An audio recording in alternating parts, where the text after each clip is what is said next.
बिस्मिल्लाहिर्रहमानिर्रहीम। अस्सलाम वालेकुम व्यूअर्स, उम्मीद है आप खैरियत से होंगे। मैं भी खैरियत से हूँ। तो आज मैं अपनी सिस्टर के घर अपनी बहू के पास आया हूँ।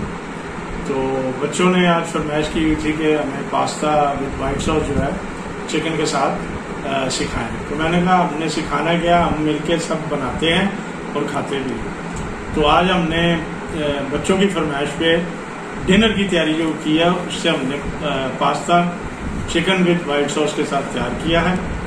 तो आज बच्चे इंजॉय करेंगे। आई होप सो कि आपको भी मेरी रेसिपी पसंद आई होगी।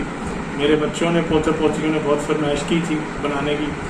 तो आप भी जब फरमाइश करें तो मुझे बताइएगा, मैं आपकी फरमाइश ज़रूर पूरी करूँगा। तो उम्मीद है कि आपको ये रेसिपी मेरी पसंद आएगी और आप ज़रूर ट्राई करेंगे। तो कोशिश कीजिएगा, अगर आपकी भी कोई फरमाइश हो तो मुझसे ज़रूर शेयर कीजिएगा। मैं आपकी कोशिश करूँगा कि फरमाइश पूरी करूँ।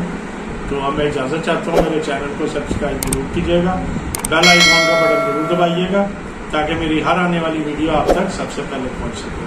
तो मिलते हैं नेक्स्ट वीडियो में। इजाज़त चाहता हूँ। अल्लाह हाफ़िज़।